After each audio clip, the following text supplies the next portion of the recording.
से वांडिया हो ना छोड़ो सदा रंगीला लाल प्यारा एहो महंजा आसरा सज्जन तू है सैन मैं तुझ उपर बहु मानिया जा तू अंदर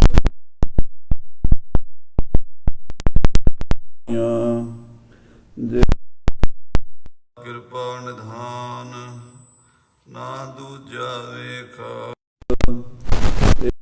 पाई मुंडी नित हृदय रखा समा पंध तो नैनी दर्श दिखाल सरवणी सुनी कहानियाँ जे गुर थीवै किरपाल किती लख करोड़ प्रिये रोम ना पुजन तेरिया तू साही हूँ साहो अहों कह ना सकां गुण तेरिया सैया तऊ असंख मंजो हब वधाणिया हिक भोरी नदर निहाल देहो दर्श रंग माणिया होए निमाणी टह पई मिलिया सहज सुभाए पूरब लिखिया पाया नानक संत सहाय। सतनाम श्री वाहिगुरु साहिब जी। तनासरी बाणी भगत नामदेव जी की। एक ओंकार सतगुर प्रसाद।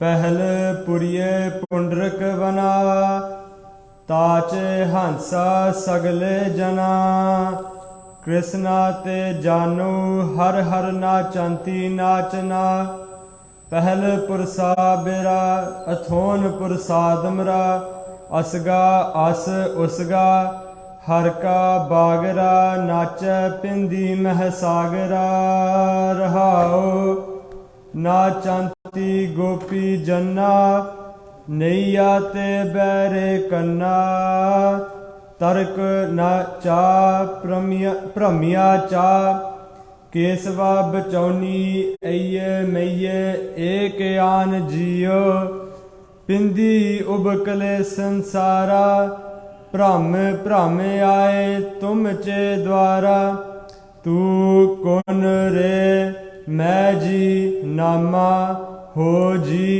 आला ते निवारणा जम कारणा।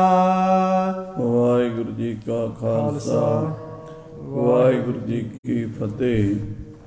परम सन्मान जो गुरु की साजी नवाजी होई गुरु रूप गुरु खालसा साध संगत जियो आप जी अत्यंत वਡਭਾਗੇ हो। गुरु साहिब जी की पावन हजूरी च सुभाएमान हो के अपने मनुखा जीवन दीयां कीमती घड़ियां सफलियां कर रहे हो। मस्तक लगा साध रेण वਡਭਾਗ जिन्हां दे बहुत वड्डे भाग हुंदे ने उन्हां दे मत्थे ते धन गुरु ग्रंथ साहिब जी महाराज दे चरनां दी धूड़ गुरु खालसे गुरु की संगत दे चरनां दी धूड़ लगदी है। आप जी सतगुरां दे चरनां च अंम੍ਰਿਤ ਵੇਲੇ ਦੇ ਦੀਵਾਨ ਦੀਆਂ ਹਾਜ਼ਰੀਆਂ ਭਰ ਕੇ ਅੰਮ੍ਰਿਤਮਈ ਗੁਰਬਾਣੀ ਦਾ ਲਾਹਾ ਪ੍ਰਾਪਤ ਕਰ ਰਹੇ ਹੋ। ਧੰਨ ਧੰਨ ਸਾਹਿਬ ਸ੍ਰੀ ਗੁਰੂ ਗ੍ਰੰਥ ਸਾਹਿਬ ਜੀ ਦੀ ਅਪਾਰ ਬਖਸ਼ਿਸ਼ ਕਿਰਪਾ ਹੋਈ। ਅੰਮ੍ਰਿਤ ਵੇਲੇ ਸਤਿਗੁਰਾਂ ਦੀ ਅੰਮ੍ਰਿਤਮਈ ਗੁਰਬਾਣੀ ਵਿੱਚੋਂ ਸ੍ਰੀ ਮੁਖ ਵਾਕ ਹੁਕਮਨਾਮਾ ਜੋ ਪ੍ਰਾਪਤ ਹੋਇਆ ਹੈ ਭਗਤ ਨਾਮਦੇਵ ਜੀ ਦੀ ਬਾਣੀ ਵਿੱਚੋਂ ਹੈ। ਸ੍ਰੀ ਗੁਰੂ ਗ੍ਰੰਥ ਸਾਹਿਬ ਜੀ ਅੰਦਰ 15 ਮਹਾਂਪੁਰਸ਼ ਭਗਤਾਂ ਦੀ ਬਾਣੀ ਜਿਨ੍ਹਾਂ ਨੂੰ ਭਗਤ ਕਿਹਾ ਜਾਂਦਾ ਹੈ ਭਗਤ 15 ਗਿਣੇ ਗਏ ਹਨ।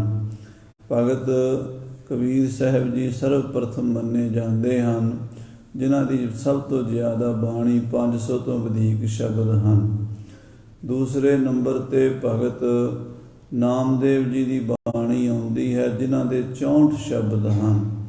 ਤੀਸਰੇ ਨੰਬਰ ਤੇ ਭਗਤ ਰਵਿਦਾਸ ਜੀ ਮਹਾਰਾਜ ਦੀ ਬਾਣੀ ਆਉਂਦੀ ਹੈ ਜਿਨ੍ਹਾਂ ਦੇ 40 ਸ਼ਬਦ ਹਨ। ਭਗਤ ਨਾਮਦੇਵ ਜੀ ਮਹਾਰਾਸ਼ਟਰ ਦੇ ਅੰਦਰ ਪ੍ਰਗਟ ਹੋਏ ਹਨ।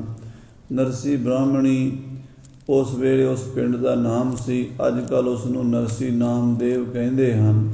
ਸ੍ਰੀ ਹਜੂਰ ਸਾਹਿਬ ਤਖਤ ਸਾਹਿਬ ਜੀ ਤੋਂ ਲਗਭਗ 100 ਕਿਲੋਮੀਟਰ ਇਹ ਦੂਰੀ ਤੇ ਪਿੰਡ ਵਾਕਿਆ ਹਿੰਗੋਲੀ ਜ਼ਿਲ੍ਹੇ ਵਿੱਚ ਹੈ, ਜਿੱਥੇ ਮਹਾਰਾਜ ਭਗਤ ਨਾਮਦੇਵ ਜੀ ਭਗਤੀ ਸਿਮਰਨ ਕਰਕੇ ਪਰਮ ਪਦ ਨੂੰ ਪ੍ਰਾਪਤ ਹੋਏ।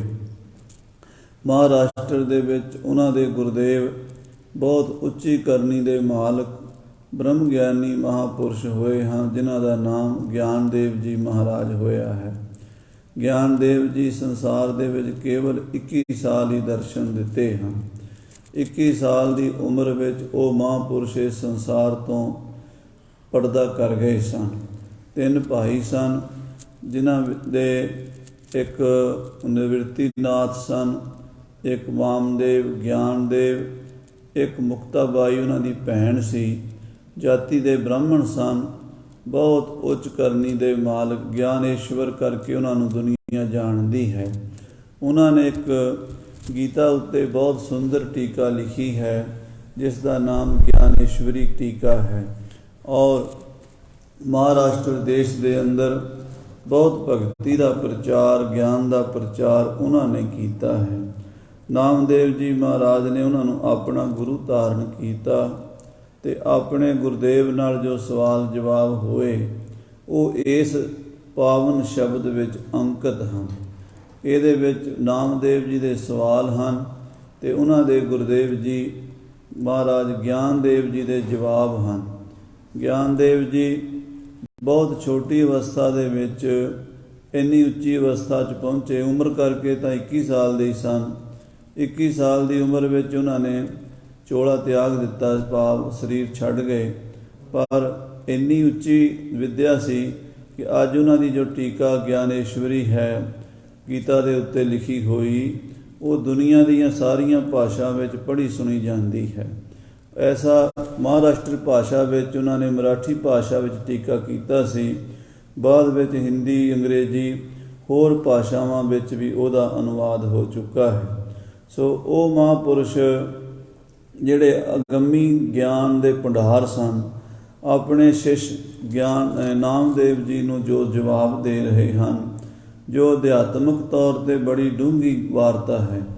ਇਹ ਜ਼ਰੂਰੀ ਨਹੀਂ ਕਿ ਸਾਨੂੰ ਸਾਰਿਆਂ ਨੂੰ ਅੱਜ ਹੀ ਸਮਝ ਆ ਜਾਵੇ, ਕਿਉਂਕਿ ਮਹਾਂਪੁਰਸ਼ਾਂ ਦੀਆਂ ਗੱਲਾਂ ਜਿਹੜੀਆਂ ਹਨ ਸਾਧ ਸੰਗਤ ਜੀ ਯੁੱਗਾਂ ਤੱਕ ਕਈ ਵਾਰੀ ਸਮਝ ਨਹੀਂ ਆਉਂਦੀ। ਸਾਡੀ ਸਮਝ ਦਾ ਲੈਵਲ ਛੋਟਾ ਹੈ, ਮਹਾਂਪੁਰਸ਼ਾਂ ਦੀ ਡੂੰਘਾਈ, ਧਿਆਨ ਦੀ ਗਹਿਰਾਈ ਬੜੀ ਜ਼ਿਆਦਾ ਹੈ।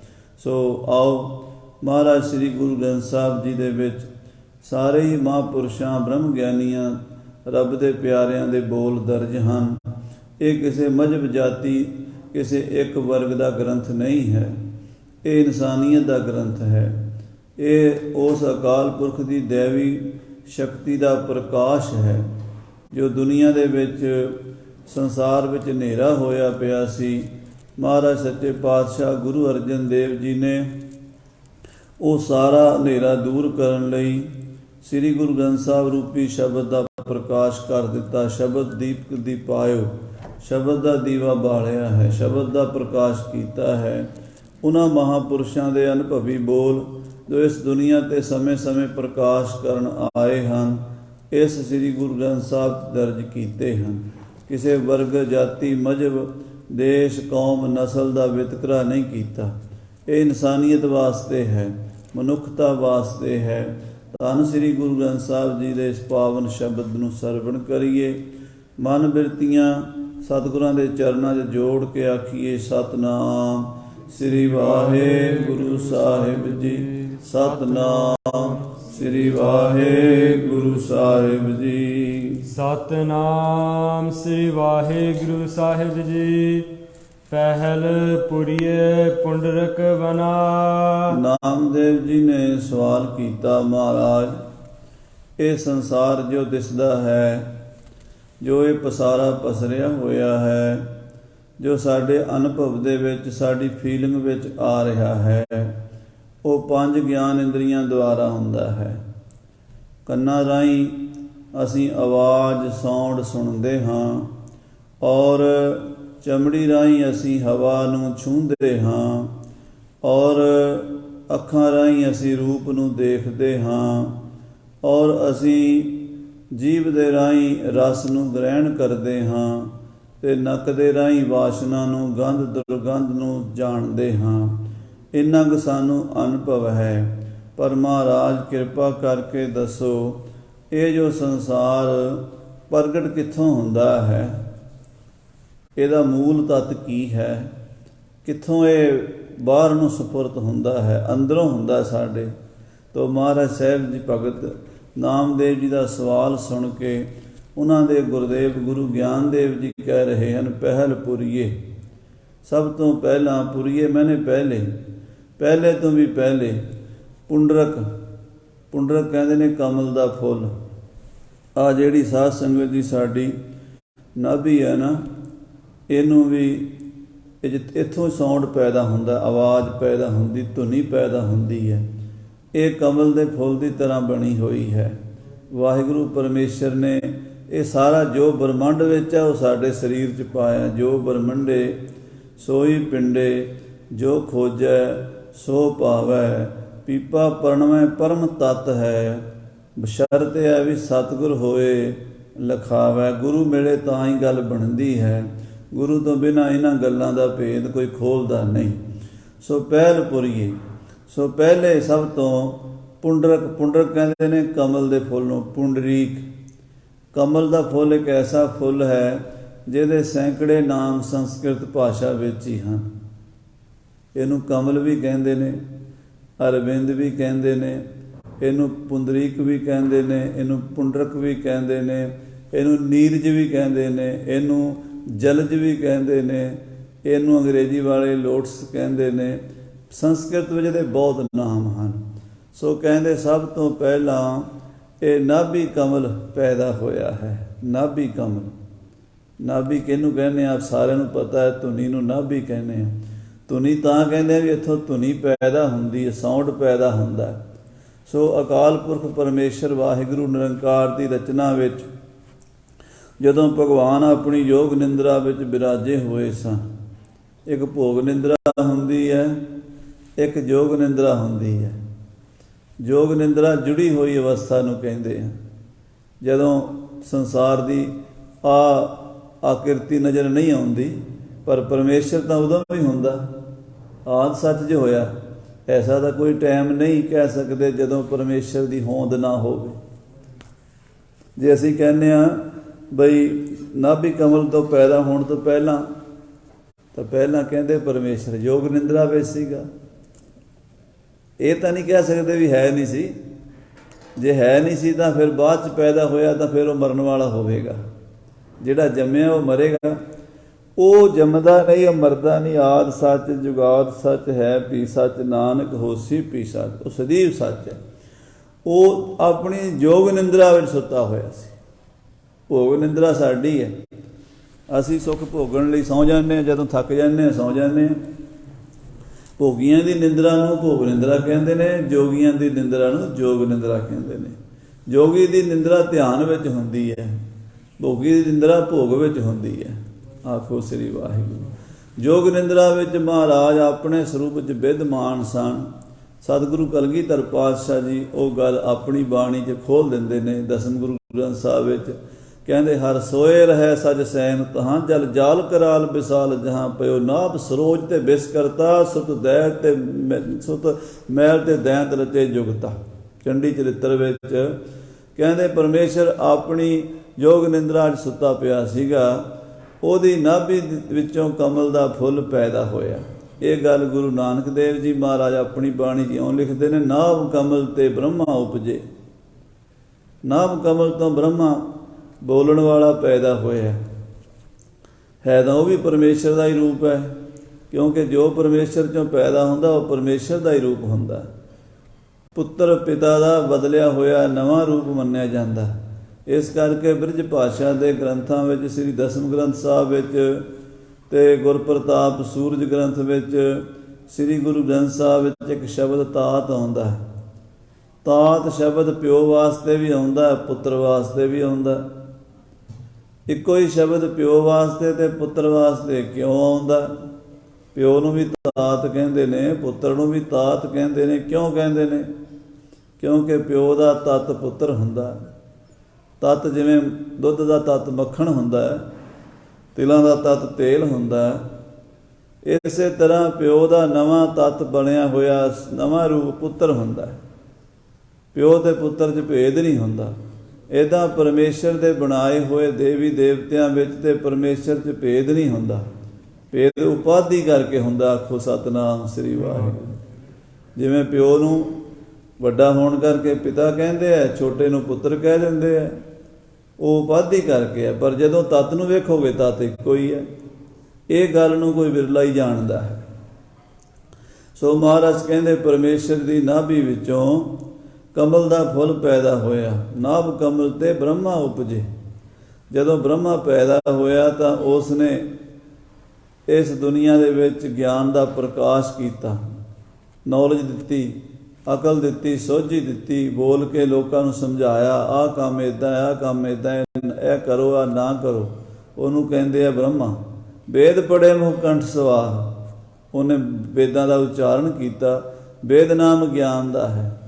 ਵਿਦ ਧਾਤੂ ਤੋਂ ਵੇਦ ਬਣਿਆ, ਜਿਸ ਦਾ ਮਤਲਬ ਹੈ ਜਾਣਕਾਰੀ।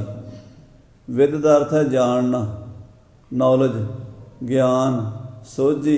ਕੀ ਕਰਨਾ, ਕੀ ਨਹੀਂ ਕਰਨਾ, ਚੰਗਾ ਕੀ ਹੈ, ਮਾੜਾ ਕੀ ਹੈ, ਪਰਮਾਤਮਾ ਕੀ ਹੈ, ਆਤਮਾ ਕੀ ਹੈ, ਜੀਵ ਕਿੱਥੋਂ ਆਉਂਦੇ ਨੇ, ਜਾਂਦੇ ਕਿੱਥੇ ਨੇ, ਇਹ ਸੰਸਾਰ ਕੀ ਹੈ। ਜਿਨ੍ਹਾਂ ਵਿੱਚ ਇਹ ਗੱਲ ਸਮਝਾਈ ਜਾਂਦੀ ਉਹਨੂੰ ਵੇਦ ਕਹਿੰਦੇ ਹਨ।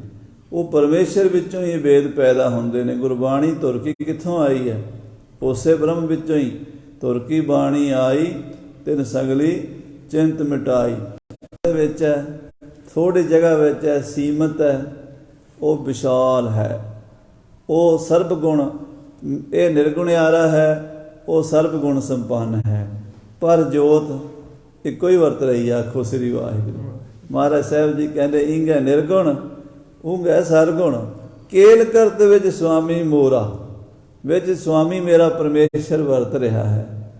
ਹੰਸਾ, ਉਹ ਜਿਹੜਾ ਬ੍ਰਹਮਹੰਸ ਦੀ ਸਵਾਰੀ ਕਰਨ ਵਾਲਾ ਹੈ, ਜੀਵ ਤੇ ਈਸ਼ਵਰ ਰੂਪ ਬ੍ਰਹਮਾ ਪੈਦਾ ਹੋਇਆ, ਉਹਦੇ ਨਾਲ ਹੀ ਸਗਲੇ ਜਨਾਂ ਬਣੇ ਨੇ। ਆ ਜਿੰਨੀਆਂ ਦੇਹਾਂ ਧਾਰਨ ਕਰੀ ਬੈਠਾ ਹੈ, ਆਪ ਹੀ ਇੱਕ ਦਾਤੇ ਇੱਕ ਭਿਖਾਰੀ ਜੀ, ਸਭ ਤੇਰੇ ਚੋਜ ਵਿਡਾਣਾ। ਆਪ ਹੀ ਇਹ ਖੇਡ ਰਚੀ ਹੋਈ ਹੈ। ਕ੍ਰਿਸ਼ਨਾ ਤੇ ਜਾਨੋ ਹਰ ਹਰ ਨਾਚੰਤੀ ਨਾਚਨਾ। ਫਿਰ ਨਾਮਦੇਵ ਨੇ ਪੁੱਛਿਆ, ਗੁਰੂ ਜੀ ਤੇ ਇਹ ਦਿਸਦਾ ਕਿਵੇਂ ਹੈ? ਜਾਣੀ ਇਹ ਜੋ ਪ੍ਰਤੀਤ ਹੋ ਰਿਹਾ ਹੈ, ਫੀਲਿੰਗ 'ਚ ਆ ਰਿਹਾ ਹੈ, ਮਹਿਸੂਸ ਹੋ ਰਿਹਾ ਹੈ, ਦਿਖ ਰਿਹਾ ਹੈ, ਸੁਣਨ 'ਚ ਆ ਰਿਹਾ ਹੈ, ਸੁੰਘਣ 'ਚ ਆ ਰਿਹਾ ਹੈ, ਚੱਖਣ 'ਚ ਆ ਰਿਹਾ ਹੈ, ਜਾਂ ਛੂਹਣ 'ਚ ਆ ਰਿਹਾ ਹੈ। ਇਹ ਕਿਵੇਂ ਆ ਰਿਹਾ ਹੈ? ਉਹ ਕਹਿੰਦੇ ਮਾਇਆ ਕਰਕੇ। ਜੇ ਮਾਇਆ ਨਾ ਹੋਵੇ ਤਾਂ ਈਸ਼ਵਰ ਦਾ ਸਰੂਪ ਜਾਣਕਾਰੀ 'ਚ ਆ ਹੀ ਨਹੀਂ ਸਕਦਾ। ਜਾਣਨ ਵਾਲਾ ਹੀ ਕੋਈ ਨਹੀਂ ਹੋਵੇਗਾ। ਜਾਣਨਾ ਕਹਿੰਦੇ ਆ ਮਾਇਆ ਕਰਕੇ। ਸਰੀਰ, ਇਹ ਸਰੀਰ ਦੀ ਤਾਂ ਹੀ ਤਾਂ ਲੋੜ ਦੱਸੀ ਹੈ ਨਾ, ਵੀ ਬਹੁਤ ਕੀਮਤੀ ਹੈ ਇਹ ਮਨੁੱਖਾ ਦਾ ਜਨਮ। ਬਾਣੀ ਵੀ ਕਹਿੰਦੀ ਹੈ, ਸਾਰੇ ਵੇਦ ਸ਼ਾਸਤਰ ਕਹਿੰਦੇ ਆ। ਕਿਉਂ ਕਹਿੰਦੇ ਆ? ਇਹ ਮਾਇਆ ਦਾ ਬਣਿਆ ਸਰੀਰ ਉਹਨੂੰ ਜਾਣਨ ਵਿੱਚ ਕੰਮ ਆਉਂਦਾ। ਇਸੇ ਕਰਕੇ ਸ੍ਰੀ ਗੁਰੂ ਗੋਬਿੰਦ ਸਿੰਘ ਜੀ ਮਹਾਰਾਜ ਨੇ ਸਰਬਲੋਕ ਗ੍ਰੰਥ ਦੀ ਸ਼ੁਰੂਆਤ ਕਰਦਿਆਂ ਮਾਇਆ ਦਾ ਮੰਗਲ ਕੀਤਾ। ਆਦਿ ਭਵਾਨੀ ਈਸ਼ਰੀ ਮਾਇਆ ਜਾਂ ਕੋ ਡਾਮ, ਇਸ ਬਿਨ ਸਰੇ ਨਾ ਏਕ ਛਿਨ ਪੂਰਨ ਹੋਤ ਨ ਕਾਮ। ਕਈ ਤਰਕਵਾਦੀ ਇਹ ਪੜ੍ਹ ਕੇ ਕਹਿੰਦੇ ਜੀ ਇਹਦੇ ਨੋਟਾਂ ਦੀ ਮਾਇਆ ਦੀ ਗੱਲ ਕੀਤੀ ਹੈ। ਨਹੀਂ, ਉਹ ਨੋਟਾਂ ਵਾਲੀ ਮਾਇਆ ਤਾਂ ਮਾਇਆ ਦਾ ਇੱਕ ਛੋਟਾ ਜਿਹਾ ਹਿੱਸਾ। ਉਹ ਜਿਹੜੀ ਨੋਟਾਂ ਵਾਲੀ ਮਾਇਆ ਨਾ, ਪੈਸਾ ਮਾਇਆ ਦਾ ਇੱਕ ਹਿੱਸਾ ਹੈ, ਛੋਟਾ ਜਿਹਾ ਹੈ, ਉਹ ਵੀ ਹੈ। ਉਹਨੂੰ ਮਾਇਆ ਤੋਂ ਬਾਹਰ ਤਾਂ ਕੱਢ ਨਹੀਂ ਸਕਦੇ, ਵਿੱਚ ਹੀ ਹੈ। ਪਰ ਇਹ ਅੱਖਾਂ, ਕੰਨ, ਨੱਕ, ਗਿਆਨ ਇੰਦਰੀਆਂ, ਕਰਮ ਇੰਦਰੀਆਂ, ਸਰੀਰ, ਇਹਦੇ ਸੰਬੰਧ, ਜੋ ਵੀ ਚੰਦ, ਸੂਰਜ, ਗ੍ਰਹਿ, ਤਾਰੇ, ਧਰਤੀ, ਹਵਾ, ਪਾਣੀ, ਅੱਗ, ਸਭ ਮਾਇਆ ਹੈ। ਮਾਇਆ ਕਰਕੇ ਜਾਣਿਆ ਜਾਂਦਾ। ਪਰਮੇਸ਼ਰ ਆਪਣੀ ਮਾਇਆ ਕਰਕੇ ਪ੍ਰਤੀਤ ਹੋ ਰਿਹਾ ਹੈ, ਆਪਣੇ ਆਪ ਨੂੰ ਹੀ ਆਪ ਵੇਖ ਰਿਹਾ ਹੈ। ਬਹੁਤ ਸੂਖਮ ਖੇਡ ਹੈ। ਕ੍ਰਿਸ਼ਨਾ ਤੇ ਜਾਨੋ, ਕ੍ਰਿਸ਼ਨਾ ਕਹਿੰਦੇ ਮਾਇਆ ਨੂੰ, ਕ੍ਰਿਸ਼ਨਾ ਨਾਮ ਹੈ ਮਾਇਆ ਦਾ। ਤੇ ਜਾਨੂ ਕਿ ਮਾਇਆ ਤੋਂ ਜਾਣਿਆ ਜਾਂਦਾ ਹੈ। ਹਰ ਹਰ ਨਾਚੰਤੀ ਨਾਚਨਾ, ਉਹ ਵਾਹਿਗੁਰੂ ਪਰਮੇਸ਼ਰ ਦੀ ਮਾਇਆ ਨੱਚ ਰਹੀ ਹੈ, ਮਾਇਆ ਦੇ ਵਿੱਚ ਨੱਚ ਰਿਹਾ ਹੈ। ਮਾਇਆ ਨਾਲ ਹੀ ਆਪਣੇ ਸਰੀਰ ਬਣਾਏ ਹੋਏ ਨੇ। 33 ਕਰੋੜ ਦੇਵੀ ਦੇਵਤਿਆਂ ਦੇ ਸਰੀਰ, ਮਨੁੱਖਾਂ ਦੇ ਸਰੀਰ, ਪਸ਼ੂਆਂ ਦੇ ਸਰੀਰ, ਪੰਛੀਆਂ ਦੇ ਸਰੀਰ, ਕੀੜਿਆਂ ਮਕੌੜਿਆਂ ਦੇ ਸਰੀਰ, ਨਿੱਕੇ ਤੋਂ ਨਿੱਕੇ ਸੂਖਮ ਤੋਂ ਸੂਖਮ ਜਿਹੜੇ ਵਾਇਰਸ ਵਗੈਰਾ ਨੇ, ਇਹ ਵੀ ਸਰੀਰ ਹੀ ਨੇ। ਆਖੋ ਸ੍ਰੀ ਵਾਹਿਗੁਰੂ। ਸੂਖਮ ਤੋਂ ਸੂਖਮ, ਮਹਾਰਾਜ ਦਸਮ ਪਾਤਸ਼ਾਹ ਕਹਿੰਦੇ ਸੂਖਮ ਤੇ ਸੂਖਮ ਕਰ ਚੀਨੇ। ਜਿਹੜੇ ਦਹੀਂ ਦੇ ਵਿੱਚ ਬੈਕਟੀਰੀਆ ਦੇਖੇ ਜਾਂਦੇ ਖੁਰਦਬੀਨ ਨਾਲ, ਉਹ ਵੀ ਸਰੀਰ ਨੇ, ਉਹ ਮਾਇਆ ਹੀ ਆ ਉਹ। ਤੇ ਵੱਡੇ ਤੋਂ ਵੱਡੇ ਸੂਰਜ ਵਰਗੇ, ਆ ਜਿਹੜਾ ਸੂਰਜ ਆ ਕਹਿੰਦੇ ਨੇ ਬਹੁਤ ਛੋਟਾ ਜਿਹੜਾ ਆਪਾਂ ਦੇਖਦੇ, ਇਹਦੇ ਨਾਲੋਂ ਬੜੇ ਬੜੇ ਅਰਬਾਂ ਖਰਬਾਂ ਗੁਣਾ ਵੱਡੇ ਸੂਰਜ ਪਏ ਨੇ। ਸਭ ਮਾਇਆ ਹੈ। ਉਹ ਮਾਇਆ ਦੇ ਵਿੱਚ ਨੱਚ ਰਿਹਾ। ਹਰ ਹਰ ਨਚੰਤੀ ਨੱਚਣਾ। ਐਸਾ ਵਿਚਿੱਤਰ ਉਸ ਵਾਹਿਗੁਰੂ ਦਾ ਨਾਚ ਮਾਇਆ ਕਰ ਰਹੀ, ਮਾਇਆ ਦੀ ਖੇਡ ਹੋ ਰਹੀ ਹੈ ਸਾਰੀ। ਪਹਿਲ ਪੁਰਸਾ ਬਿਰਾ। ਹੁਣ ਭਗਤ ਨਾਮਦੇਵ ਜੀ ਸਵਾਲ ਤੇ ਸਵਾਲ ਕਰੀ ਜਾਂਦਾ ਸੀ, ਕਿਉਂ ਸਾਰੀ ਜਗਿਆਸਾ ਆਪਣੇ ਗੁਰੂ ਕੋਲੋਂ ਹੀ ਕਹਿੰਦੇ, ਜੀ ਕੀ ਬਿਰਥਾ ਹੋਏ ਸੋ ਗੁਰ ਪੈ ਅਰਦਾਸ ਕਰ। ਕਹਿਣ ਲੱਗਾ ਗੁਰੂ ਜੀ ਤੁਸੀਂ ਇਹ ਤਾਂ ਦੱਸਦਾ ਵੀ ਦੁਨੀਆ ਬਣੀ ਕਿਵੇਂ, ਸੰਸਾਰ ਦਾ ਪਸਾਰਾ ਪਸਰਿਆ ਕਿਵੇਂ, ਇਹ ਵੀ ਦੱਸੋ ਵੀ ਇਹਦੇ ਤੋਂ ਨਿਰਵਿਰਤੀ ਕਿਵੇਂ ਹੋਵੇਗੀ, ਜਖੜਾ ਕਿਵੇਂ ਛੁੱਟੇਗਾ। ਜੀਵ ਮਾਇਆ 'ਚ ਫਸਿਆ ਹੋਇਆ ਦੁਖੀ ਹੈ। ਜਦੋਂ ਮਾਇਆ 'ਚ ਫਸ ਜਾਂਦਾ ਉਦੋਂ ਦੁਖੀ ਹੁੰਦਾ, ਪਰੇਸ਼ਾਨ ਹੁੰਦਾ, ਚਿੰਤਾ ਫਿਕਰ ਟੈਨਸ਼ਨ ਪਰੇਸ਼ਾਨੀ, ਲੈਣ ਦੇਣ, ਇਹ ਉਹ, ਜੰਮਣਾ ਮਰਨਾ, ਹੱਸਣਾ ਰੋਣਾ, ਪੇਟ ਨੂੰ ਭਰਨਾ, ਰੋਟੀ ਪਾਣੀ ਦਾ ਬੰਦੋਬਸਤ ਕਰਨਾ, ਕੱਪੜੇ ਲੱਤੇ ਦਾ ਬੰਦੋਬਸਤ ਕਰਨਾ, ਧੀਆਂ ਪੁੱਤਾਂ ਦੇ ਕਿੰਨੇ ਜੰਜਾਲ ਨੇ। ਇਹ ਬੰਧਨ 'ਚ ਪਿਆ ਹੋਇਆ ਜੀਵ ਕਿਵੇਂ ਨਿਕਲੇ? ਫਸਿਆ ਹੋਇਆ ਕੈਦ ਵਿੱਚ। ਇਹ ਤੁਸੀਂ ਦੱਸਦਾ ਵੀ ਇਹ ਪਸਾਰਾ ਇਉਂ ਪਸ ਰਿਹਾ। ਪਹਿਲਾਂ ਹੰਸਾ ਮੈਂ ਤੇ ਉਹ ਦਾ ਫਰਕ ਪਿਆ ਹੈ, ਬ੍ਰਹਮਾ ਬਣਿਆ ਹੈ। ਉਹਨੇ ਫਿਰ ਇਹ ਸਾਰੀ ਮਾਇਆ ਪਸਾਰੀ ਹੋਈ ਹੈ। ਉਹ ਪਸਾਰੀ ਹੋਈ ਮਾਇਆ ਵਿੱਚੋਂ ਨਿਕਲਣਾ ਕਿਵੇਂ ਹੈ? ਆਖੋ ਸ੍ਰੀ ਵਾਹਿਗੁਰੂ। ਉਹ ਕਹਿੰਦੇ ਪਹਿਲ ਪੁਰਸਾ ਬਿਰਾ। ਬਿਰਾ ਮੈਨੇ ਬਿਰਾਗ ਧਾਰਨ ਕਰਨਾ। ਮਹਾਰਾਜ ਨੇ ਲਿਖਿਆ ਨਾ, ਜੇ ਵਿਖਿਆ ਸਗਲੀ ਤਜੀ ਦਿਓ ਭੇਖ ਬੈਰਾਗ, ਕਹੋ ਨਾਨਕ ਸੁਨ ਰੇ ਮਨਾ ਤੇ ਨਰ ਮਾਥੈ। ਭਾਗ ਦੇ ਭਾਗ ਚੰਗੇ ਜਿਹਨੂੰ ਬੈਰਾਗ ਦੀ ਪ੍ਰਾਪਤੀ ਹੋਵੇ। ਬੈਰਾਗ ਕੀ ਹੁੰਦਾ? ਬੈਰਾਗ ਹੁੰਦਾ ਵੀ ਬ੍ਰਹਮਜ ਇੰਦਰਜ ਆਦ ਲੋ ਹੋਤ ਦੇ ਧਰ ਭੋਗ, ਵੀ ਕਾਗ ਬਿਸ਼ਟ ਸਮਝੇ ਗਨੈ ਬੀਤ ਰਾਗ ਤੇ ਲੋਗ। ਬੈਰਾਗੀ ਉਹਨੂੰ ਕਹਿੰਦੇ ਨੇ। ਆਹ ਦੁਨੀਆ ਦੇ ਭੋਗ ਤਾਂ ਗੱਲ ਹੀ ਕੁਛ ਨਹੀਂ। ਦੁਨੀਆ ਦੇ ਭੋਗ ਜਿਹੜੇ ਨੇ, ਆਪ ਜਿੱਥੇ ਆਪਾਂ ਬੈਠੇ ਹਾਂ, ਇੱਥੋਂ ਦੀ ਇਸਤਰੀ, ਇੱਥੋਂ ਦਾ ਸੌਣਾ, ਇੱਥੋਂ ਦਾ ਕੱਪੜਾ, ਇੱਥੋਂ ਦਾ ਖਾਣਾ ਪੀਣਾ, ਇਹ ਤਾਂ ਗੱਲ ਹੀ ਕੁਛ ਨਹੀਂ। ਕਹਿੰਦੇ ਇੰਦਰਪੁਰੀ ਦੇ ਭੋਗ, ਉਦੋਂ ਪਰੇ ਬ੍ਰਹਮਪੁਰੀ ਦੇ ਭੋਗ। ਉਹਨਾਂ ਸਾਰੇ ਭੋਗਾਂ ਨੂੰ, ਸਾਰੇ ਸੁੱਖਾਂ ਨੂੰ ਕਊਏ ਦੀ ਬਿਸ਼ਟਾ ਦੇ ਸਮਾਨ ਸਮਝੇ। ਹੁਣ ਕਾਂ ਦੀ ਵਿੱਠ ਸਭ ਤੋਂ ਗੰਦੀ ਕਿਉਂ ਸਮਝੀ ਜਾਂਦੀ ਹੈ? ਕਿਉਂਕਿ ਕਾਂ ਗੰਦ ਖਾ ਕੇ ਫੇਰ ਵਿੱਠ ਕਰਦਾ। ਪਹਿਲਾਂ ਵੀ ਉਹਨੇ ਉਹਦਾ ਭੋਜਨ ਵੀ ਗੰਦਗੀ ਆ, ਫਿਰ ਉਹਨੂੰ ਫੇਰ ਉਹਨੇ ਉਹ ਉਦੋਂ ਹੀ ਮਾੜੀ ਹੋ ਗਈ। ਕਊਏ ਦੀ ਬਿਸ਼ਟਾ, ਜਿੰਨੀ ਕਊਏ ਦੀ ਬਿਸ਼ਟਾ ਮਾੜੀ ਹੈ ਉਹਦੇ ਨਾਲ ਨਫ਼ਰਤ ਹੁੰਦੀ ਹੈ ਬੰਦੇ ਨੂੰ, ਇੰਨੀ ਉਹ ਬ੍ਰਹਮਪੁਰੀ ਦੇ ਭੋਗਾਂ ਤੱਕ ਵੀ ਉਹਨੂੰ ਇੱਦਾਂ ਸਮਝ ਲਵੇ। ਉਹ ਬੈਰਾਗੀ ਹੈ। ਕਹਿੰਦੇ ਕਾਕ ਬਿਸ਼ਟ ਸਮਝੇ ਗਨੈ ਬੀਤ ਰਾਗ ਤੇ ਲੋਗ। ਪਹਿਲਾ ਸਟੈਪ ਹੈ ਬੈਰਾਗ ਹੋਵੇ ਸੰਸਾਰ ਤੋਂ, ਸੰਸਾਰ ਦੇ ਸੁੱਖਾਂ ਤੋਂ। ਹੁਣ ਸਾਧ ਸੰਗਤ ਜੀ ਅਸੀਂ ਗੱਲਾਂ ਤਾਂ ਕਰਦੇ ਹਾਂ, ਮੈਂ ਵੀ ਵਿੱਚ ਹੀ ਹਾਂ, ਵੀ ਅਸੀਂ ਪਰਮਾਤਮਾ ਨੂੰ ਮਿਲੀਏ, ਅਸੀਂ ਨਾਮ ਜਪੀਏ, ਅਸੀਂ ਭਗਤੀ ਕਰੀਏ, ਪਰ ਸਾਡਾ ਸੰਸਾਰ ਵੱਲੋਂ ਮੋਹ ਟੁੱਟਦਾ ਕੋਈ ਨਹੀਂ। ਪਦਾਰਥਾਂ ਦਾ ਮੋਹ, ਮਾਣ ਵਡਿਆਈ ਦਾ ਮੋਹ, ਲੈਣ ਦੇਣ ਦਾ ਮੋਹ, ਸੁੱਖਾਂ ਦਾ, ਇੱਥੇ ਰਹੀਏ, ਆਹੀ ਚੀਜ਼ਾਂ ਬੜੀਆਂ ਵਧੀਆ, ਬਸ ਇਹ ਫਸਿਆ ਹੋਇਆ ਬੰਦਾ। ਤਾਂ ਗੁਰੂ ਗਿਆਨ ਦੇਵ ਜੀ ਭਗਤ ਨਾਮਦੇਵ ਜੀ ਨੂੰ ਦੱਸ ਰਹੇ ਨੇ ਪਹਿਲ ਪੁਰਸਾ ਬਿਰਾ। ਪਹਿਲਾਂ ਇਸ ਜੀਵ ਨੂੰ ਬੈਰਾਗ ਹੋਵੇ, ਸੰਸਾਰ ਵੱਲੋਂ ਉਪਰਾਮਤਾ ਹੋਵੇ। ਇੱਦਾਂ ਲੱਗੇ ਵੀ ਇਹ ਤਾਂ ਮੇਰਾ, ਇਹ ਸੁਪਨੇ ਦੀ ਮੈਂ ਖੇਡ ਦੇਖ ਰਿਹਾ, ਜਿਉਂ ਸੁਪਨਾ ਰਪੇਖਣਾ ਐਸੇ ਜਾਕੋ ਜਾਣ। ਇਹ ਤਾਂ ਇੱਥੇ ਮੇਰਾ ਪੱਕਾ ਟਿਕਾਣਾ ਕੋਈ ਨਹੀਂ, ਇੱਥੇ ਮੇਰਾ ਕੋਈ ਮਿੱਤਰ ਸੱਜਣ ਵੀ ਕੋਈ ਨਹੀਂ।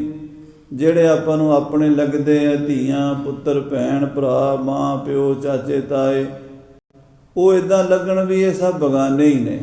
ਇਹ ਸਭ ਲੇਖਾ ਜੋਖਾ ਪੂਰਾ ਕਰਨ ਆਏ ਹੋਏ ਨੇ, ਮੇਰਾ ਇਹਨਾਂ 'ਚ ਕੋਈ ਨਹੀਂ।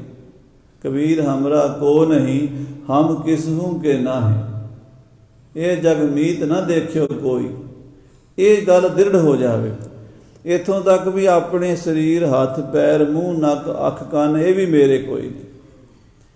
ਫਿਰ ਉਸ ਤੋਂ ਬਾਅਦ ਮਨ ਵੀ ਮੇਰਾ ਕੋਈ ਨਹੀਂ, ਇਹ ਬੁੱਧੀ ਵੀ ਮੇਰੀ ਕੋਈ ਨਹੀਂ, ਇਹ ਚਿੰਤਾ ਤੇ ਹੰਕਾਰ ਵੀ ਮੇਰਾ ਕੋਈ ਨਹੀਂ, ਮੈਂ ਇਸ ਤੋਂ ਵੱਖਰਾ ਹਾਂ। ਜਦੋਂ ਇਸ ਤਰ੍ਹਾਂ ਸਾਰਿਆਂ ਪੜਦਿਆਂ ਨੂੰ ਲਾ ਲਾ ਕੇ ਜਿਵੇਂ ਗੰਢੇ ਤੋਂ ਛਿੱਲੜ ਲਾਈ ਜਾਓ ਲਾਈ ਜਾਓ ਲਾਈ ਜਾਓ ਲਾਈ ਜਾਓ, ਤੇ ਵਿੱਚੋਂ ਆਜ਼ਾਦੀ ਆ ਜਾਂਦੀ ਹੈ। ਸਿੱਧੀ ਜੀ ਗੱਲ ਹੈ। ਇੱਕ ਇੱਕ ਛਿੱਲੜ ਲਾਓ ਨਾ ਗੰਢੇ ਦਾ, ਤੇ ਵਿੱਚੋਂ ਕੀ ਨਿਕਲਣਾ? ਮੁਕਤੀ। ਇੱਦਾਂ ਪਹਿਲਾਂ ਇਹ ਸਾਰੇ ਬੰਧਨ ਕੱਟੀ ਜਾਵੇ ਕੱਟੀ ਜਾਵੇ ਕੱਟੀ ਜਾਵੇ। ਕਬੀਰ ਹਮਰਾ ਕੋ ਨਹੀਂ, ਹਮ ਕਿਸ ਹੂੰ ਕੇ ਨਾਹੀਂ। ਇਹ ਕਾਰ ਖੜੀ ਹੈ, ਉਹਦੇ ਟਾਇਰ ਲਾ ਕੇ ਪਰੇ ਰੱਖ ਆਓ, ਬਾਡੀ ਲਾ ਕੇ ਉੱਪਰ ਵਾਲੀ ਪਰੇ ਲਾ ਦਿਓ, ਇੰਜਣ ਵੱਖਰਾ ਕਰ ਦਿਓ, ਉਹਦੇ ਪਾਰਟ ਸਾਰੇ ਖੰਡਾ ਦਿਓ, ਕੋਈ ਇੱਧਰ ਸੁੱਟ ਦਿਓ ਕਿ ਉੱਥੇ ਜਿੱਥੇ ਕਾਰ ਖੜੀ ਸੀ ਉੱਥੇ ਕੁਝ ਵੀ ਨਹੀਂ ਰਿਹਾ। ਮੁਕਤੀ ਹੋ ਗਈ ਨਾ। ਇੱਦਾਂ ਸਾਰੇ ਹੀ ਛੋੜ ਉਤਾਰ ਕੇ ਜਦੋਂ ਦੇਖੇਗਾ ਤੇ ਪਿੱਛੇ ਜੋ ਰਹੇਗਾ ਉਹ ਕਰ ਪਰਮੇਸ਼ਰ ਹੀ ਹੋਵੇਗਾ। ਆਖੋ ਸਤਿਨਾਮ ਸ੍ਰੀ ਵਾਹਿਗੁਰੂ। ਤੋਂ ਪਹਿਲਾਂ ਇਸ ਗੱਲ ਨੂੰ ਧਾਰਨ ਕਰਨ, ਇੱਥੇ ਪਹੁੰਚਣ ਲਈ, ਇਸ ਅਵਸਥਾ ਦੀ ਪ੍ਰਾਪਤੀ ਲਈ ਬੈਰਾਗ ਧਾਰਨ ਕਰਨਾ ਪੈਂਦਾ। ਪਹਿਲ ਪੁਰਸਾ ਬੈਰਾਗ ਹੋਵੇ ਵੀ ਜਿਹੜੇ ਮੈਂ ਭੋਗ ਰਿਹਾ ਹਾਂ, ਜਿਹੜੇ ਮੈਂ ਖਾਣੇ ਖਾ ਰਿਹਾ ਹਾਂ, ਜਿਹੜੇ ਮੈਂ ਸੁੱਖਾਂ 'ਚ ਫਸਿਆ ਹੋਇਆ, ਮੈਨੂੰ ਇੱਦਾਂ ਲੱਗਦਾ ਵੀ ਜੇ ਆਹ ਮਕਾਨ ਨਾ ਰਿਹਾ ਤੇ ਮੇਰਾ ਕੀ ਬਣੇਗਾ, ਜੇ ਆਹ ਕਾਰ ਨਾ ਰਹੀ ਤੇ ਮੇਰਾ ਕੀ ਬਣੇਗਾ, ਜੇ ਆਹ ਕੱਪੜੇ ਮੇਰੇ ਗੁੰਮ ਗਏ ਜਾਂ ਫਟ ਗਏ ਤਾਂ ਮੇਰਾ ਕੀ ਬਣੇਗਾ, ਆਹ ਬੱਚੇ ਤੇ ਆਹ ਪਰਿਵਾਰ ਤੇ ਧੀਆਂ ਪੁੱਤਰ ਪਤਨੀ ਨਾ ਰਹੇ ਤਾਂ ਮੇਰਾ ਕੀ ਬਣੇਗਾ, ਆਹ ਸਰੀਰ ਦੇ ਕੋ ਫਾਟ ਪੈ ਗਿਆ, ਅੱਖਾਂ ਨਾ ਰਹੀਆਂ ਮੇਰਾ ਕੀ ਬਣੇਗਾ, ਕੰਨ ਨਾ ਰਹੇ, ਹੱਥ ਪੈਰ ਨਾ ਰਹੇ, ਮੇਰਾ ਕੀ ਬਣੇਗਾ। ਇਹੀ ਹਨ, ਤਾਂ ਹੀ ਪਕੜ ਕੇ ਸਾਂਭ ਕੇ ਰੱਖੇ ਹੋਏ ਨੇ। ਇਹ ਮੋਹ ਹੈ। ਇਹਦੇ ਅਪੋਜਿਟ ਬੈਰਾਗ ਹੈ। ਜੇ ਇਹ ਬੈਰਾਗ ਧਾਰਨ ਕਰੇਗਾ ਤੇ ਭਾਈ ਫਿਰ ਅਗਲੀ ਗੱਲ ਵੀ ਤੈਨੂੰ ਦੱਸਾਂਗੇ। ਨਾਮਦੇਵ ਕਹਿਣ ਲੱਗਾ ਜੀ ਠੀਕ ਹੈ, ਬੈਰਾਗ ਤਾਂ ਮੈਂ ਧਾਰਨ ਕਰ ਲਿਆ, ਅਗਲੀ ਗੱਲ ਵੀ ਦੱਸੋ ਹੋਰ ਕੀ ਚਾਹੀਦਾ ਹੈ। ਅਥੋਨ ਪੁਰਸਾ ਦਮਰਾ। ਕਹਿੰਦੇ ਉਸ ਤੋਂ ਬਾਅਦ ਅਥੋਨ ਮੈਨੇ ਹੁਣ ਰਾਈਟ ਨਾਓ, ਇਸ ਤੋਂ ਅੱਗੇ ਕੀ ਕਰਨਾ। ਅਥੋਨ ਦਾ ਅਰਥ ਹੁੰਦਾ ਅਥ ਹੁਣ। ਇਸ ਤੋਂ ਬਾਅਦ ਉਹ ਕਹਿੰਦੇ ਪੁਰਸਾ ਦਮਰਾ ਕਹਿੰਦੇ ਨੇ ਇੰਦਰੀਆਂ ਦਾ ਦਮਨ ਕਰਨਾ। ਅੱਖਾਂ ਦੇਖ ਰਹੀਆਂ ਨੇ, ਦੇਖਣ ਦੀ ਇੱਛਾ ਰੱਖਦੀਆਂ ਨੇ।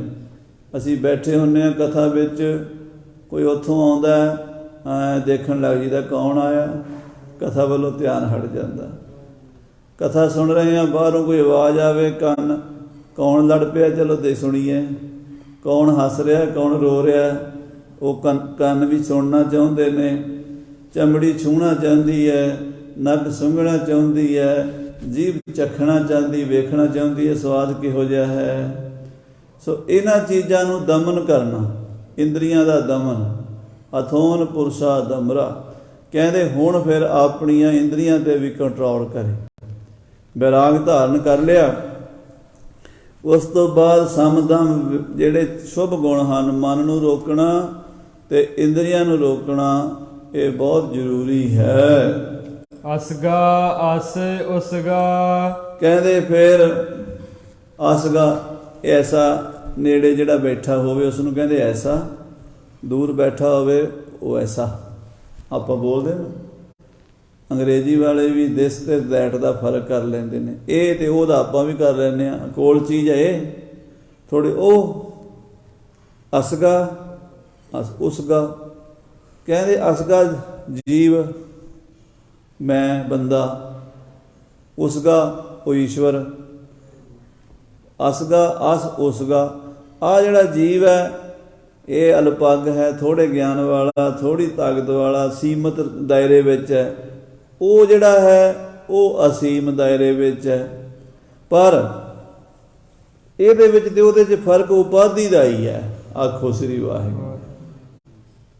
ਜਿਵੇਂ ਸਾਧ ਸੰਗਤ ਜੀ, ਇੱਕ ਬੰਦਾ ਸਾਨੂੰ ਮਿਲਿਆ, ਬੜੇ ਵਧੀਆ ਕੱਪੜੇ ਸੂਟ ਬੂਟ ਪਾਏ, ਟਾਈ ਸ਼ਾਈ ਲਾਈ ਹੋਈ, ਨਾਲ ਉਹਦੀ ਨੌਜਵਾਨ ਪਤਨੀ ਤੇ ਕਾਰ ਵੀ ਬੜੀ ਮਹਿੰਗੀ, ਹੱਥ ਵਿੱਚ ਉਹਨੇ ਸੋਨੇ ਦੇ ਕੜੇ ਪਾਏ ਹੋਏ ਨੇ, ਛਾਪ ਮੁੰਦਰੀ ਘੜੀ ਵੀ 5-7 ਲੱਖ ਦੀ ਬੰਨੀ ਹੋਈ ਹੈ। ਬੜਾ ਵੱਡਾ ਅਮੀਰ ਆਦਮੀ ਹੈ, ਗੱਭਰੂ ਨੌਜਵਾਨ ਹੈ, ਸੋਹਣਾ ਸੁਨੱਖਾ ਹੈ, ਤੰਦਰੁਸਤ ਹੈ। 10-20 ਸਾਲਾਂ ਬਾਅਦ, 30 ਸਾਲਾਂ ਬਾਅਦ ਉਹ ਬੰਦਾ ਸਾਨੂੰ ਮਿਲਿਆ।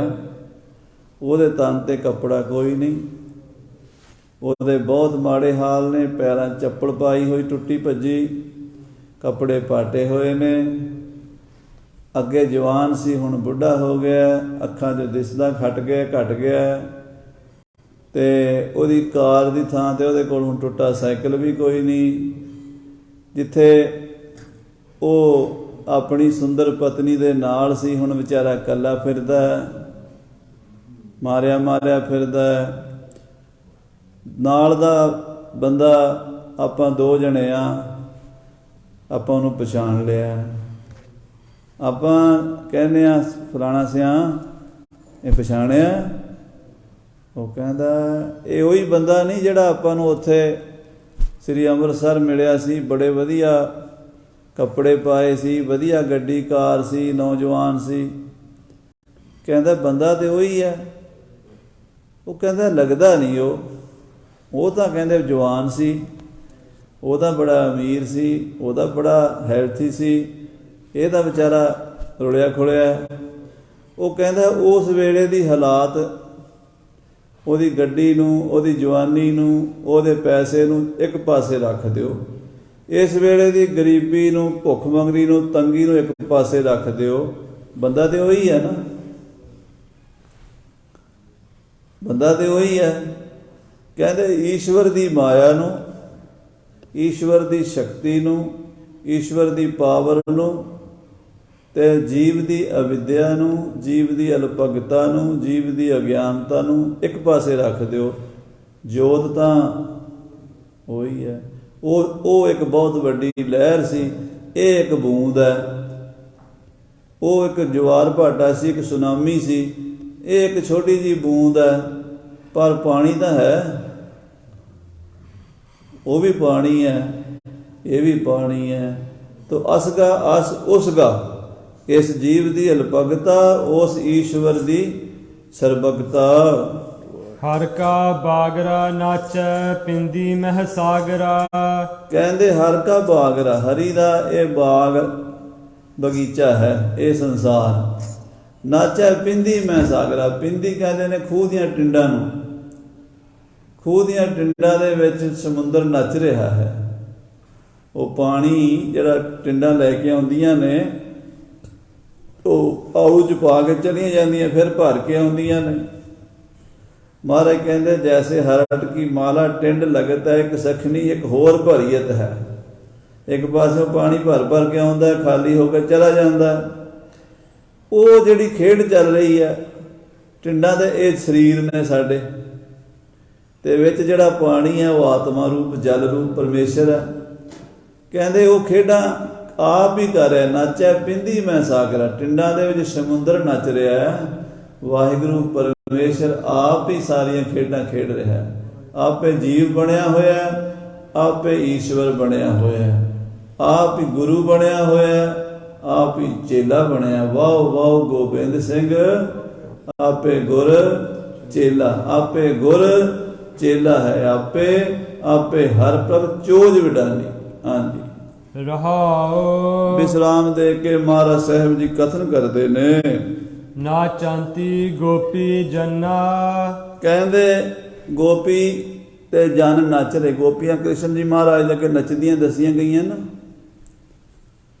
ਤੇ ਕਈ ਲੋਕ ਜਿਹੜੇ ਨੇ ਅੱਜ ਕੱਲ ਉਹ ਆਪਣੀ ਬਿਰਤੀ ਨਾਲ ਉਹਨੂੰ ਕਹਿੰਦੇ ਆ ਵੀ ਕ੍ਰਿਸ਼ਨ ਜਨਾਨੀਆਂ ਨਚਾਉਂਦਾ ਸੀ, ਇਹੀ ਕਹਿ ਦਿੰਦੇ ਨਾ। ਉਹ ਗੱਲ ਸਮਝਦੇ ਨਹੀਂ।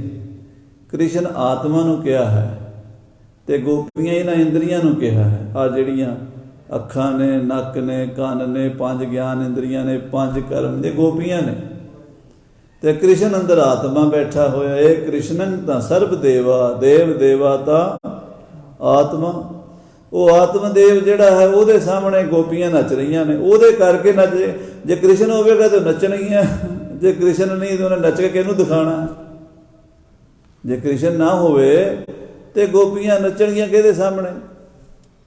ਜੇ ਪਤੀ ਨਾ ਹੋਵੇ ਤੇ ਘਰ ਵਾਲੀ ਨੇ ਸ਼ਿੰਗਾਰ ਕਾਹਦਾ ਕਰਨਾ? ਜੇ ਘਰ ਵਾਲਾ ਹੋਵੇਗਾ ਉਹਦੇ ਵਾਸਤੇ ਸ਼ਿੰਗਾਰ ਕਰੇਗੀ ਨਾ ਉਹ, ਤੇ ਜੇ ਘਰ ਵਾਲਾ ਹੀ ਕੋਈ ਨਹੀਂ ਤੇ ਸ਼ਿੰਗਾਰ ਕਿਹਦੇ ਵਾਸਤੇ ਕਰੇਗੀ? ਆ ਜਿਹੜੀਆਂ ਸਾਡੀਆਂ ਗੋਪੀਆਂ ਨੇ, ਅੱਖਾਂ, ਕੰਨ, ਨੱਕ, ਪੰਜ ਗਿਆਨ ਇੰਦਰੀਆਂ ਨੇ, ਪੰਜ ਹੀ ਕਰਮ ਇੰਦਰੀਆਂ ਨੇ, ਇਹ ਨੱਚ ਰਹੀਆਂ ਨੇ। ਹੱਥ ਪਕੜਦੇ ਨੇ, ਪੈਰ ਤੁੜਦੇ ਨੇ, ਅੱਖਾਂ ਦੇਖਦੀਆਂ ਨੇ, ਕੰਨ ਸੁਣਦੇ ਨੇ, ਨੱਕ ਸੁੰਘਦੀ ਹੈ, ਜੀਭ ਬੋਲਦੀ ਹੈ, ਚਖਦੀ ਹੈ, ਸਾਰਾ ਸਰੀਰ ਚੇਸ਼ਟਾ ਕਰ ਰਿਹਾ, ਵਿੱਚ ਕ੍ਰਿਸ਼ਨ ਬੈਠਾ ਹੋਇਆ। ਆਖੋ ਸ੍ਰੀ ਵਾਹਿਗੁਰੂ। ਨਾਚੰਤੀ ਗੋਪੀ ਜਨਾ, ਗੋਪੀਆਂ ਇੰਦਰੀਆਂ ਵਾਹਿਗੁਰੂ ਪਰਮੇਸ਼ਰ ਦੀ ਸੱਤਾ ਨਾਲ ਨੱਚ ਰਹੀਆਂ। ਜਦੋਂ ਉਹ ਨਿਕਲ ਜਾਂਦਾ, ਕ੍ਰਿਸ਼ਨ ਨਿਕਲ ਜਾਂਦਾ ਵਿੱਚੋਂ, ਆਤਮਾ ਨਿਕਲ ਜਾਂਦੀ ਜਦੋਂ, ਉਦੋਂ ਦੱਸੋ ਹੱਥ ਪੈਰ ਹਿਲਦੇ ਕੋਈ? ਅੱਖਾਂ ਦੇਖਦੀਆਂ, ਨੱਕ ਸੁੰਘਦੀ ਮੁਰਦੇ ਦੀ, ਕੰਨ ਸੁਣਦੇ ਆ ਕੋਈ? ਇਸ ਕਰਕੇ ਸੱਚੇ ਪਾਤਸ਼ਾਹ ਦੱਸ ਰਹੇ ਨੇ, ਭਗਤ ਨਾਮਦੇਵ ਜੀ ਲਿਖ ਰਹੇ ਨੇ, ਉਹ ਕਹਿੰਦੇ ਨਾਚੰਤੀ ਗੋਪੀ ਜਨਾ, ਇਹ ਜਿਹੜੀਆਂ ਜੀਵ ਰੂਪੀ ਇਸਤਰੀਆਂ ਤੇ ਪੁਰਸ਼ ਨੱਚਦੇ ਫਿਰਦੇ ਹਨ, ਇਸਤਰੀਆਂ ਪੁਰਸ਼, ਇਹ ਵੀ ਇਹ ਦੂਜਾ ਅਰਥ ਹੈ। ਜਨ ਗੋਪੀ ਭਾਵ ਇਸਤਰੀਆਂ, ਜਨਾ ਮੈਨੇ ਬੰਦੇ, ਆ ਵੀ ਜਿਹੜੇ ਪਤੀ ਪਤਨੀ ਰੂਪ ਵਿੱਚ ਸੰਸਾਰ ਦੇ ਵਿੱਚ ਵਿਚਰਦੇ ਨੇ। ਨਈਆ ਤੇ ਬੈਰੇ ਕੰਨਾ, ਨਈਆ ਕਹਿੰਦੇ ਨੇ ਪ੍ਰੇਰਕ ਨੂੰ, ਹੀਰੋ ਨੂੰ। ਜਿਵੇਂ ਇੱਕ ਫਿਲਮ ਹੁੰਦੀ ਹੈ ਨਾ ਸਾਧ ਸੰਗਤ ਜੀ, ਅੱਜ ਕੱਲ੍ਹ 3 ਘੰਟਿਆਂ ਦੀ ਪਿਕਚਰ ਬਣਦੀ ਹੈ, ਫਿਲਮ ਬਣਦੀ ਹੈ, ਉਹਦੇ ਵਿੱਚ ਬਹੁਤ ਸਾਰੇ ਐਕਟਰ ਹੁੰਦੇ ਨੇ। ਕਈ ਐਕਟਰਾਂ ਦੀ ਅੱਧੇ ਮਿੰਟ ਦੀ ਤੇ ਕਈਆਂ ਦੀ ਅੱਧੇ ਮਿੰਟ ਤੋਂ ਵੀ ਘੱਟ ਰੋਲ ਹੁੰਦਾ। ਕਈ ਐਕਟਰ ਐਸੇ ਹੁੰਦੇ ਨੇ ਜਿਨ੍ਹਾਂ ਦਾ ਰੋਲ ਹੁੰਦਾ ਸਿਰਫ ਚਾਹ ਦੀ ਪਿਆਲੀ ਫੜਾਉਣੀ ਆ, ਉਹਨਾਂ ਇੰਨਾ ਕੁ ਰੋਲ ਮਿਲਿਆ ਹੁੰਦਾ। ਇੱਕ ਨੇ ਮਾੜਾ ਜਿਹਾ ਕੋਲੋਂ ਹੀ ਲੰਘਣਾ ਹੁੰਦਾ, ਉਹ ਇੰਨਾ ਕੁ ਰੋਲ ਹੁੰਦਾ। ਕਿਸੇ ਦਾ ਅੱਧੇ ਘੰਟੇ ਦਾ ਰੋਲ ਹੁੰਦਾ ਫਿਲਮ ਦੇ ਵਿੱਚ, ਕਿਸੇ ਦਾ ਘੰਟੇ ਦਾ ਵੀ ਹੁੰਦਾ। ਪਰ ਇੱਕ ਹੀਰੋ ਹੁੰਦਾ ਜਿਹਦਾ ਸਾਰੇ ਟਾਈਮ 'ਚ ਰੋਲ ਹੁੰਦਾ। ਹੀਰੋ ਦਾ ਰੋਲ ਜਿਹੜਾ ਨਾ ਉਹ ਫਿਲਮ ਦੇ ਸ਼ੁਰੂ ਤੋਂ ਲੈ ਕੇ ਅਖੀਰ ਤੱਕ ਹੁੰਦਾ। ਬਾਕੀ ਐਕਟਰ ਜਿਹੜੇ ਨੇ ਉਹਨਾਂ ਦਾ ਥੋੜ੍ਹਾ, ਜਿੰਨਾਂ ਨੂੰ ਟਾਈਮ ਮਿਲਿਆ ਓਨਾ ਹੁੰਦਾ। ਇਸ ਫਿਲਮ ਦਾ ਹੀਰੋ ਅਕਾਲ ਪੁਰਖ ਹੈ, ਵਾਹਿਗੁਰੂ ਹੈ। ਆਪਾਂ ਛੋਟੇ ਛੋਟੇ ਐਕਟਰ ਹਾਂ, ਸਾਰੇ ਆਪਾਂ ਐਕਟਰ ਹਾਂ। ਮੱਛਰ ਦਾ ਵੀ ਰੋਲ ਹੈ। ਮੱਛਰ 6-7 ਦਿਨ ਜਿਉਂਦਾ, ਉਹਦਾ ਉਹਨਾਂ ਕੀ ਰੋਲ ਹੈ। ਬੰਦਾ 100 ਸਾਲ ਜਿੰਦਾ ਹੱਦ, ਉਹਦਾ ਇੰਨਾ ਕੁ ਰੋਲ ਹੈ। ਪਸ਼ੂਆਂ ਪੰਛੀਆਂ ਦਾ ਆਪੋ ਆਪਣਾ ਰੋਲ ਹੈ। ਸਾਰੇ ਇਸ ਸੰਸਾਰ ਰੂਪੀ ਫਿਲਮ ਦੇ ਵਿੱਚ ਕੰਮ ਕਰ ਰਹੇ ਨੇ, ਪਰ ਹੀਰੋ ਤੋਂ ਬਿਨਾਂ ਫਿਲਮ ਨਹੀਂ ਬਣਦੀ। ਸਾਰੇ ਐਕਟਰ ਹਾਜ਼ਰ ਹੋਣ, ਹੀਰੋ ਨਾ ਹੋਵੇ, ਹੀਰੋ ਨਾ ਹੋਵੇ, ਸਾਰੇ ਐਕਟਰ ਹੋਣ, ਫਿਲਮ ਨਹੀਂ ਬਣਦੀ। ਮਹਾਰਾਜ ਕਹਿੰਦੇ ਨਈਆ ਤੇ ਬੈਰੇ ਕੰਨਾ, ਨਈਆ ਮੈਨੇ ਹੀਰੋ। ਸੰਸਕ੍ਰਿਤ ਦਾ ਸ਼ਬਦ ਹੈ ਨਿਯੰਤਾ, ਅੰਗਰੇਜ਼ੀ ਵਾਲੇ ਹੀਰੋ ਕਹਿੰਦੇ ਚੀਜ਼ ਇੱਕੋ ਹੁੰਦੀ। ਨਿਯੰਤਾ ਕਹਿੰਦੇ ਨੇ ਜਿਹੜਾ ਪ੍ਰੇਰਕ ਹੋਵੇ, ਕਹਾਣੀ ਨੂੰ ਅੱਗੇ ਤੋਰਦਾ ਹੋਵੇ, ਜਿਹਦੇ ਆਲੇ ਦੁਆਲੇ ਕਹਾਣੀ ਘੁੰਮਦੀ ਹੋਵੇ, ਉਹਨੂੰ ਕਹਿੰਦੇ ਨਈਆ। ਨਾਇਕ, ਨਿਯੰਤਾ, ਉਹ ਜਿਹੜਾ ਨਾਇਕ ਹੈ, ਫਿਲਮ ਦਾ ਹੀਰੋ ਹੈ, ਉਸ ਤੋਂ ਬੈਰੇ ਬਾਹਰ ਤਾਂ ਨਾ ਕੁਛ ਨਹੀਂ ਹੈ। ਉਹ ਆਤਮਾ ਹੀ ਹੈ, ਉਹ ਪਰਮਾਤਮਾ ਹੀ ਹੈ। ਉਹ ਨਾ ਹੋਵੇ, ਬਾਕੀ ਸਾਰੇ ਹੋਣ। ਅੱਖਾਂ ਵੀ ਹੋਣ, ਕੰਨ ਵੀ ਹੋਣ, ਨੱਕ ਵੀ ਹੋਵੇ, ਜੀਭ ਵੀ ਹੋਵੇ, ਹੱਥ ਪੈਰ ਹੋਣ, ਆਤਮਦੇਵ ਨਾ ਹੋਵੇ, ਪਰਮੇਸ਼ਰ ਨਾ ਹੋਵੇ, ਵਾਹਿਗੁਰੂ ਨਾ ਹੋਵੇ, ਤੇ ਕਹਿੰਦੇ ਫਿਰ ਇਹ ਸੰਸਾਰ ਦੀ ਫਿਲਮ ਨਹੀਂ ਚੱਲ ਸਕਦੀ, ਨਹੀਂ ਬਣ ਸਕਦੀ। ਇਹ ਹੀਰੋ ਹੈ ਵਾਹਿਗੁਰੂ, ਉਸ ਤੋਂ ਬਾਹਰ ਇਹ ਸੰਸਾਰ ਹੈ ਹੀ ਨਹੀਂ। ਕਹਿੰਦੇ ਜੇ ਪਰਮੇਸ਼ਰ ਨਾ ਹੁੰਦਾ, ਕਹਿੰਦੇ ਹਮ ਨਹੀਂ ਹੋਤੇ ਤੁਮ ਨਹੀਂ ਹੋਤੇ, ਫਿਰ ਹਮ ਨਹੀਂ ਹੋਤੇ ਤੁਮ ਨਹੀਂ, ਕੁਛ ਨਹੀਂ ਸੀ ਹੋਣਾ। ਉਹ ਹੈ, ਹਮ ਤੁਮ ਸਾਰੇ ਹੀ ਹਾਂ। ਹਾਂਜੀ, ਤਰਕ ਨ ਚਾ, ਗੁਰੂ ਜੀ ਕਹਿਣ ਲੱਗੇ ਨਾਮਦੇਵ ਮੇਰੇ ਇਸ ਕਥਨ ਵਿੱਚ ਸ਼ੰਕਾ ਨਾ ਕਰੀ। ਜੇ ਗੱਲ ਸਮਝ ਲਈ ਹੈ, ਤਰਕ ਨਾ ਚਾਹ। ਜੇ ਤੂੰ ਤਰਕ ਕਰੇਂਗਾ ਫਿਰ ਤੈਨੂੰ ਪੱਲੇ ਗੱਲ ਪੈਣੀ ਕੋਈ ਨਹੀਂ। ਇਹ ਗੱਲ ਦਾ ਮੰਨਣੀ, ਤਾਂ ਹੀ ਤਾਂ ਸਤਿਗੁਰੂ ਨਾਨਕ ਸਾਹਿਬ ਜੀ ਜਪਜੀ ਸਾਹਿਬ ਪਹਿਲਾਂ 4 ਪੌੜੀਆਂ ਸੁਣਨ ਦੀਆਂ, ਫਿਰ 4 ਮੰਨਣ ਦੀਆਂ ਲਿਖੀਆਂ ਨੇ। ਵੀ ਜੇ ਸੁਣ ਕੇ ਮੰਨਿਆ ਨਾ ਤੇ ਫਿਰ ਐਵੇਂ ਸੁਣਾਉਣ ਦਾ ਵੀ ਕੋਈ ਫਾਇਦਾ ਨਹੀਂ, ਸਮਝ ਹੀ ਨਹੀਂ ਆਉਣੀ। ਟੀਚਰ ਪੜ੍ਹਾ ਰਿਹਾ ਹੁੰਦਾ ਮੈਥ, ਬਲੈਕ ਬੋਰਡ ਦੇ ਉੱਤੇ ਉਹ ਲਿਖਦਾ ਸਵਾਲ ਕਰਕੇ, ਉਹ ਕਹਿੰਦਾ ਮੰਨ ਲਓ 500 ਰੁਪਈਆ ਗੁਰਜੀਤ ਦੀ ਜੇਬ ਵਿੱਚ ਹੈ, ਤੇ ਉਹਨੂੰ ਗੁਰਮੀਤ ਨੂੰ ਦੇਣਾ ਤੇ ਉਹ ਮੇਰੇ ਵਰਗਾ ਕਹੇ ਮਾਸਟਰ ਜੀ ਇੱਥੇ ਤਾਂ ਸਾਡੀ ਕਲਾਸ ਕੁਲਜੀਤ ਕੋਈ ਹੈ ਹੀ ਨਹੀਂ। ਉਹ ਕਹਿੰਦਾ ਪੁੱਤਰ ਸਪੋਜ਼ ਕਰ ਲੈ, ਮੰਨ ਲੈ। ਕਹਿੰਦਾ ਨਾ ਮੰਨਾ ਕਿਵੇਂ, ਪਹਿਲਾਂ ਦਿਖਾਓ ਮੈਨੂੰ 500 ਰੁਪਈਆ ਦਿਖਾਓ। ਉਹ ਕਹਿੰਦਾ ਤੂੰ ਮੰਨ ਲੈ। ਕਹਿੰਦਾ ਨਾ ਪਹਿਲਾਂ ਦਿਖਾਓ। ਉਹ ਬੰਦੇ ਨੂੰ ਸਮਝਾਇਆ, ਸਵਾਲ ਨਹੀਂ ਸਮਝ ਆਉਣਾ, ਸਾਰੀ ਉਮਰ ਨਹੀਂ ਆਉਣਾ। ਮੰਨੇਗਾ ਤਾਂ ਹੈ ਨਾ, ਮੰਨੇ ਕੀ ਗੱਲ ਕਹੀ ਨਾ ਜਾਏ। ਤੋ ਤਰਕ ਨਾ ਚਾਹ, ਤੂੰ ਬਈ ਸ਼ੰਕਾ ਨਾ ਕਰ, ਤਰਕ ਨਾ ਕਰ। ਮੈਂ ਤੈਨੂੰ ਗੱਲ ਕਹਿ ਰਿਹਾ, ਭ੍ਰਮਿਆ ਚਾ ਜੇ ਤੂੰ ਤਰਕ ਕਰੇਗਾ ਫਿਰ ਭਰਮ 'ਚ ਪੈ ਜਾਏਗਾ, ਫਿਰ ਤੇਰਾ ਭਰਮ ਮਿਟੇਗਾ ਨਹੀਂ। ਭਰਮ ਨੂੰ ਮਿਟਾਉਣਾ ਹੈ ਤਾਂ ਮੇਰੇ ਇਸ ਕਥਨ ਨੂੰ ਸੱਤ ਕਰਕੇ ਮੰਨ। ਕੇਸਵਾ ਬਚਾਉਣੀ ਅਈਏ ਮਈਏ ਏਕ ਆਨ ਜੀਓ। ਕਹਿੰਦੇ ਕੇਸ਼ਵ ਭਗਵਾਨ ਕ੍ਰਿਸ਼ਨ ਜੀ ਨੇ ਇਹ ਬਚਨ ਆਪ ਗੀਤਾ ਵਿੱਚ ਵੀ ਅਰਜਨ ਨੂੰ ਕਹੇ ਸੀ ਕਿ ਅਈਏ ਆ ਜੋ ਸੰਸਾਰ ਹੈ ਇਹ ਮਾਇਆ ਰੂਪ ਹੈ। ਮਈਏ ਮਾਇਆ ਰੂਪ ਹੈ, ਇਹਨੂੰ ਮਾਇਆ ਰੂਪ ਹੀ ਜਾਣ ਲੈ। ਤੇ ਹੈ ਮੇਰੇ ਵਿੱਚ ਹੈ ਮਾਇਆ। ਮਾਇਆ ਮੈਂ ਮੇਰੇ ਤੋਂ ਬਾਹਰ ਨਹੀਂ ਹੈ, ਆਤਮਾ ਤੋਂ ਬਾਹਰ ਨਹੀਂ ਹੈ। ਆਖੋ ਸ੍ਰੀ ਵਾਹਿਗੁਰੂ। ਜਿੰਨਾ ਪਸਾਰਾ ਹੈ ਬਾਹਰ ਉਹ ਜੋ ਬ੍ਰਹਮੰਡੇ ਸੋਈ ਪਿੰਡੇ। ਜੇ ਅੰਦਰ ਸੈਂਟਰ ਪੁਆਇੰਟ ਨਾ ਹੋਵੇ, ਇਹ ਰਾਜਧਾਨੀ ਨਾ ਹੋਵੇ ਤੇ ਬਾਹਰ ਮੁਲਕ ਵੀ ਨਾ ਹੋਵੇ। ਆਖੋ ਸ੍ਰੀ ਵਾਹਿਗੁਰੂ। ਜਦੋਂ ਬੰਦਾ ਬੇਹੋਸ਼ ਹੋ ਜਾਂਦਾ ਜਾਂ ਰਾਤ ਗੂੜੀ ਨੀਂਦ ਵਿੱਚ ਸੌਂ ਜਾਂਦਾ, ਬਹੁਤ ਗੂੜੀ ਨੀਂਦ ਵਿੱਚ, ਸੁਪਨਾ ਵੀ ਨਹੀਂ ਜਦੋਂ ਆਉਂਦਾ, ਉਦੋਂ ਦਸਤ ਦੁਨੀਆ ਹੁੰਦੀ ਹੈ। ਜਦੋਂ ਡਾਕਟਰ ਆਪਰੇਸ਼ਨ ਕਰਨ ਲਈ ਟੀਕਾ ਲਾ ਕੇ ਤੁਹਾਨੂੰ ਸਵਾ ਦਿੰਦਾ, ਬੇਹੋਸ਼ ਕਰ ਦਿੰਦਾ, ਚੀਰ ਫਾੜ ਤੁਹਾਡੇ ਸਰੀਰ ਤੇ ਕਰਦਾ, ਉਦੋਂ ਦੁਨੀਆ ਹੁੰਦੀ ਹੈ। ਤੁਹਾਨੂੰ ਦੱਸੋ, ਤੁਹਾਡੇ ਲਈ ਕੋਈ ਨਹੀਂ। ਦੂਜਿਆਂ ਦੀ ਇੱਥੇ ਗੱਲ ਨਹੀਂ, ਆਪਣੇ ਸੈਂਟਰ ਪੁਆਇੰਟ ਤੋਂ ਗੱਲ ਚੱਲ ਰਹੀ ਹੈ। ਕਹਿੰਦੇ ਮੇਰੇ ਤੋਂ ਬਾਹਰ ਕੁਝ ਨਹੀਂ ਹੈ। ਅਈਏ ਮਈਏ, ਇਹ ਜੋ ਸੰਸਾਰ ਹੈ ਮਾਇਆ ਰੂਪ ਹੈ, ਪਰ ਮੇਰੇ ਵਿੱਚ ਹੀ ਜਾਣ ਲੈ ਇਸ ਨੂੰ। ਏਕ ਆਨ ਜੀਓ, ਆਪਣੇ ਅੰਦਰ ਸਮਝ, ਫਿਰ ਤੈਨੂੰ ਗੱਲ ਸਮਝ ਆਵੇਗੀ। ਹਾਂਜੀ। ਪਿੰਦੀ ਉਬਕਲੇ ਸੰਸਾਰਾ। ਇਹ ਸੰਸਾਰ ਜਿਹੜਾ ਹੈ ਜਿਵੇਂ ਟਿੰਡਾਂ ਆ ਰਹੀਆਂ ਨੇ ਜਾ ਰਹੀਆਂ ਨੇ ਨਾ, ਏਦਾਂ ਹਰਟ ਕੀ ਮਾਰਾ ਟਿੰਡ ਲੱਗਦਾ। ਇਹ ਆ ਰਿਹਾ ਤੇ ਜਾ ਰਿਹਾ ਹੈ। ਭ੍ਰਾਮੇ ਭ੍ਰਾਮੇ ਆਏ ਤੁਮ ਚੇ ਦਵਾਰਾ। ਤੇ ਇਹ ਗੁਰੂ ਜੀ ਭਗਤ ਨਾਮਦੇਵ ਕਹਿਣ ਲੱਗੇ ਮੈਂ ਭਰਮ ਭਰਮ ਕੇ ਨਾ ਤੁਹਾਡੇ ਦਰ ਤੇ ਆ ਗਿਆ। ਗੁਰੂ ਜੀ ਹੁਣ ਤੁਸੀਂ ਕਿਰਪਾ ਕਰੋ। ਤੂੰ ਕੌਣ ਰੇ। ਅੱਗੋਂ ਫਿਰ ਗੁਰੂ ਜੀ ਕਹਿੰਦੇ ਤੂੰ ਦੱਸ ਕੌਣ ਹੈ, ਤੂੰ ਕੌਣ ਹੈ।